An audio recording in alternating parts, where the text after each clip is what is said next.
I decided to call my talk Reach for the Stars. But that's really only half of it. The full title of my little talk is Reach for the Stars and Almost Get There. I say that because perhaps we shouldn't set ourselves finite goals. We can always improve. We can always push for a little bit more. Always set yourselves challenges, and when you achieve that target, go on to the next one. If, by having my little TEDx talk today, I can inspire one of you or a few of you, it's been worth all of this by inspiring one or two or many of you today. I want to carry on by saying something that I profoundly believe in, that we are all equal. We were born equal, we will die equal, and in between our lives, we are all equal. No one, but no one is better than you, and no one is less than you. Perhaps the best way I can show you how I got my inspiration is to talk about, of all things obviously, my mother. My mother was a Turkish Cypriot peasant. She had no reading or writing. She had lived most of her life in a village. I am the product of an immigrant family to the United Kingdom. My father went off trying to earn us a living. We were not well off, we were quite poor. But eventually he made enough money to send tickets for us. And my mother, in the early 50s, with a 2-year-old, myself, my sister 4 years old, my brother 7 years old, that little woman had the courage, and she knew what she wanted, she knew what her star was. She packed us up, got us on a boat, managed to get us to Genoa, and from Genoa on a train to Calais, and from Calais on a boat again, then on a train again, and eventually hoping she would see her husband in Victoria Station, which he was there, so our life starts from there. What an honorable dream. What an honorable way of reaching for the stars. Everybody reaching for their stars may have different targets. It could be somebody sweeping the streets saying, I want to sell pretzels from my own stall, simit. That's reaching for their stars. Everybody has their own goals and should go for it. My life, I suppose, starts in England at that time. I was very young. I was sent to school at 4 or 5 years old, and it was discovered that I could draw. Because I could draw, they put me in special classes for drawing, 2 or 3 years older than myself. And my life was set then. From that age, it was set that I was going to do art. And at that age, I fell in love with art. From then on, my target was to do something in art. Of course, at 5 years old, you want to draw Mickey Mouse cartoons, but that changed to painting and then eventually to sculpture. I worked through those years because we couldn't afford much. My father always told me I should become a mechanic because it's an honorable job. Yes, it is a very honorable job, but my target was something else. While I was a student, I worked by stacking shelves in my uncle's market, and then I suppose I was promoted to washing dishes, and from dishes to being a waiter, and then lying about my age and becoming a barman. But eventually, my target, my star, was university to study art. I did that. I managed to get there, still working at weekends. But they were good steps. I'd like to say that they were all the steps of my own ambition, my own stars that I was reaching for. They were honorable actions to do.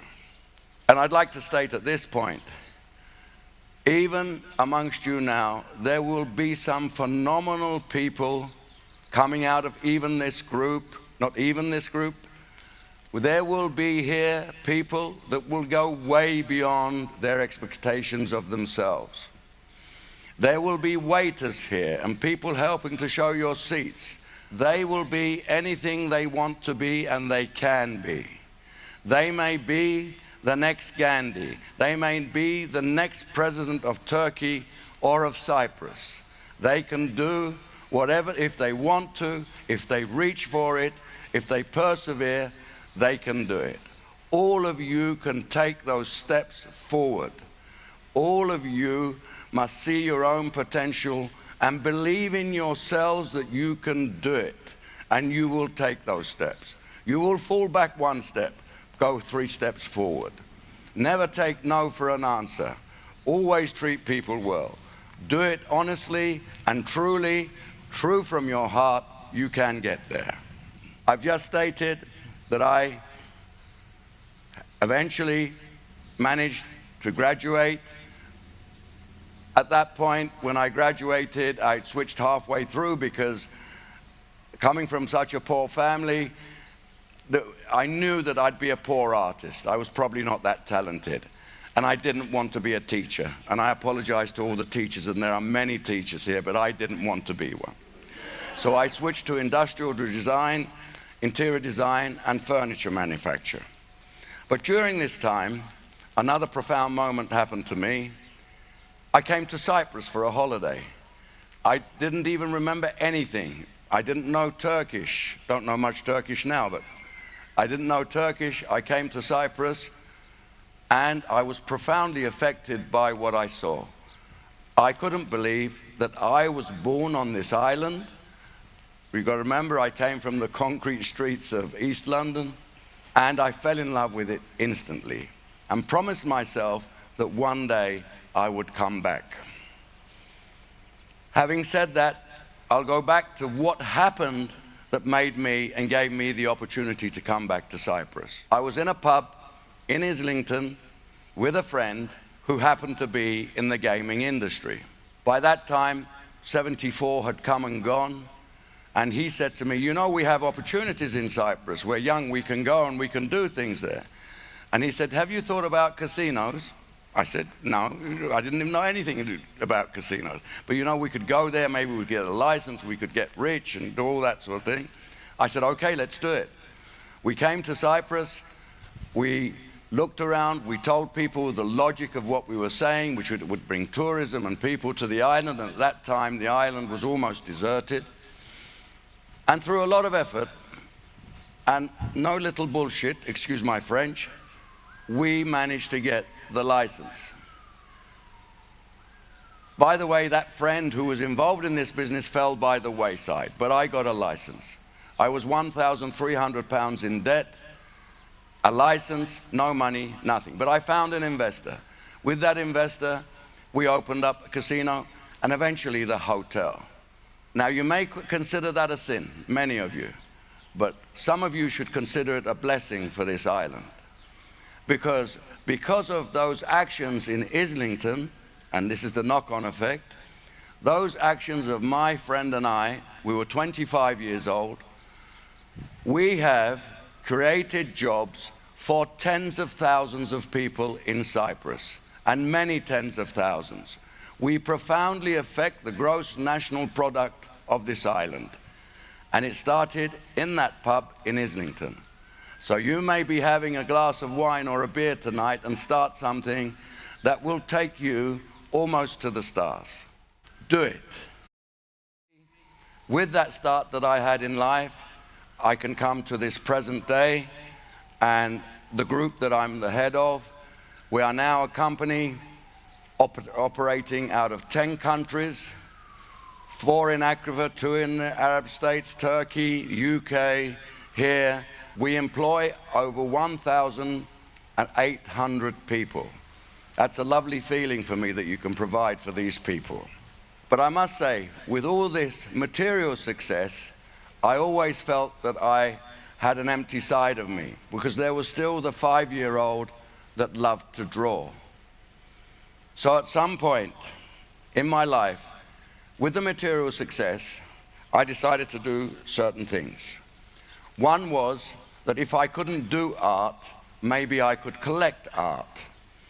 I surprised myself by managing to purchase one Auguste Rodin sculpture. I'm still surprising myself. I'm still reaching for those stars, almost getting there. And now I have one of the named collection of the world, and they are in this little town. And this little town very shortly will have a permanent museum for these pieces, open to all of you and all the public to come and see. That wasn't enough for me though. I thought I want to do more. So I hatched the idea of an art college in Cyprus, the classical art college. But we found out in time that a classical art college might not be successful. You have to give a degree with it, and suddenly we had an ambition for a university. It seems we've succeeded. I'd like to remind you people why a university in such a small town, such a small community. I'll give you the example of Athens, 2,500 years ago. It had a population of about 140,000, of which 40,000 were slaves. Of those 100,000, over the centuries, over the years, they have come to profoundly affect our view of art, culture, democracy, politics, that is still reverberating today and carrying on to the future. When I'm reaching for my stars, and I'm reaching for the stars, I'm saying, why can't I do the same here? Why can't this community here, in the not in terms of tens of years or decades, maybe in 100 years, but why could we not profoundly affect the way people think? Even our own people. Quite rightly, after 1974, these people that were suddenly more freer were more concerned about their material wealth, where their Mercedeses, their BMWs, their villas and the pools, quite rightly.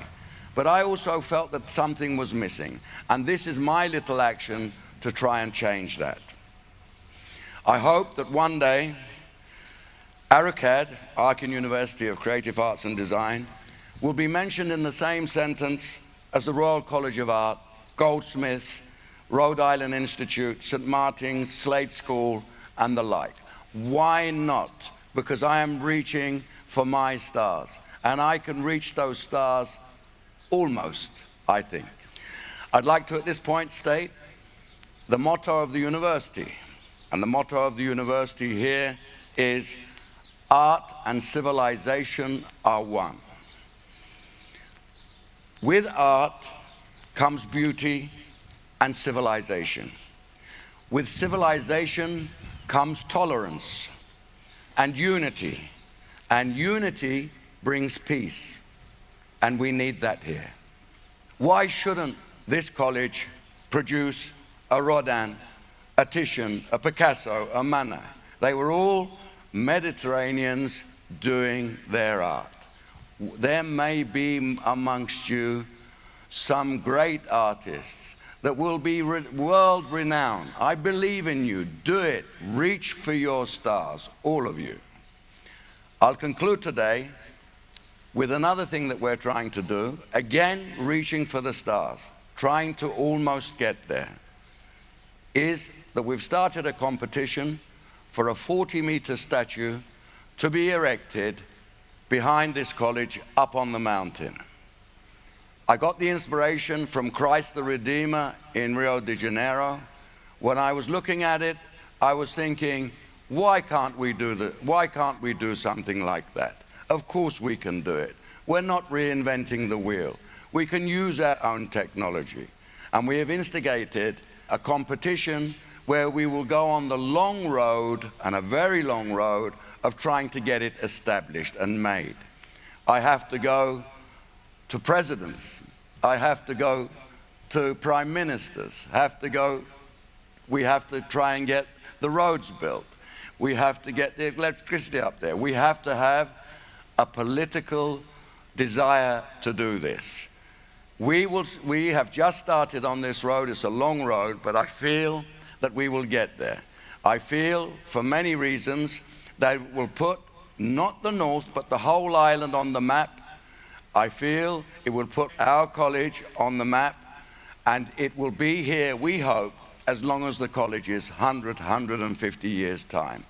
I'm hoping that in 10 years' time, if we get to construct it, the first thing you'll see when they refer to Cyprus is that, the noble Cypriot peasant. Not Greek, not Turkish, not Armenian, but the noble Cypriot peasant. I thank you today, as a boy from East London, and for letting me try and reach my stars, or almost getting there. Thank you very much. Thank you.